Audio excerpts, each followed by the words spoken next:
Ay, ano yun? May...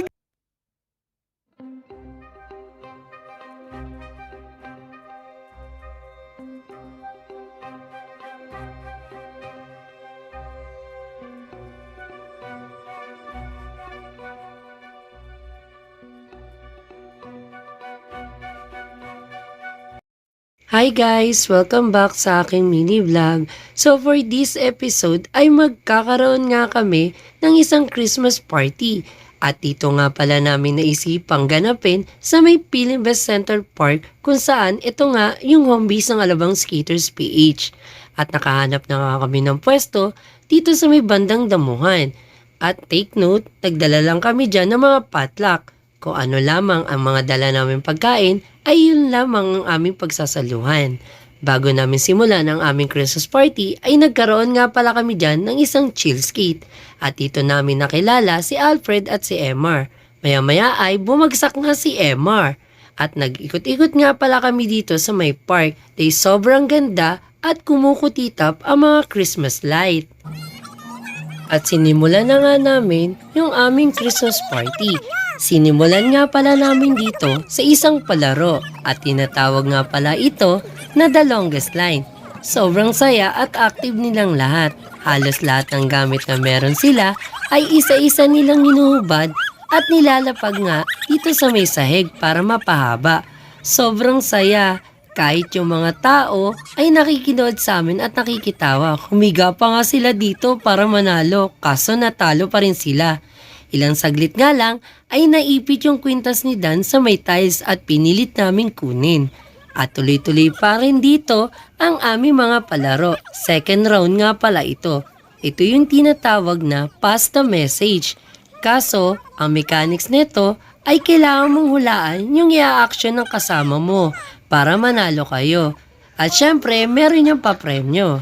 At sobrang saya namin dito, halos katuwaan talaga yung ginawa namin. Simpleng palaro, pero nag-enjoy ang lahat. Diba ang saya? Krok-krok in a mers?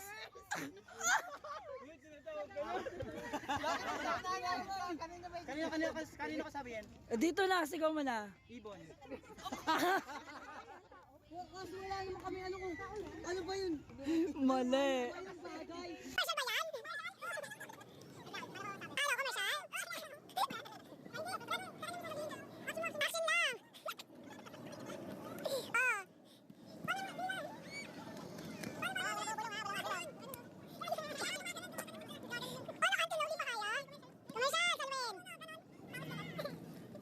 At tuloy-tuloy pa rin ang aming Christmas party.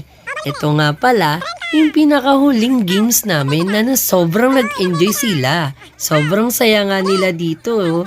Naglaro nga pala kami dyan ng 20-30, 5 Gs. At tuloy-tuloy pa rin ang aming palaro dyan. Dalawa na nga lang pala yung natira. Si Salwen at si Des.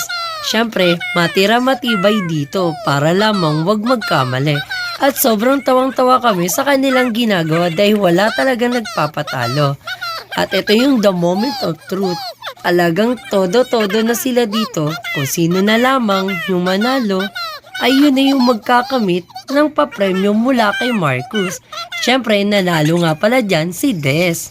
Pagkatapos namin mag-Christmas party, ay lumipat nga pala kami ng pwesto. Naisipan nga pala namin na lumipat pala ng pwesto. At dito namin napili sa gilid ng Pilinvest tent. Kahit madilim, ay tuloy pa rin ang aming chill skate. Sobrang saya ng banding namin dito. Lahat nga pala kami rito ay naka-LED wheels at tuloy-tuloy pa rin ang aming kulitan at harutan. Naisipan na nga pala namin dito na mag-uwian na. Dahil malalim na yung gabi, sobrang pagod at saya kami dito. At inihatid nga pala namin sila dito sa sakayan. At nandito nga pala kami ngayon sa may tapat na Northgate dahil dito sila sasakay. So paano guys, hanggang dito na lamang dahil sobrang pagod na rin kami. Merry Christmas and Happy New Year na lang sa ating lahat. Paalam, sana nag-enjoy kayo.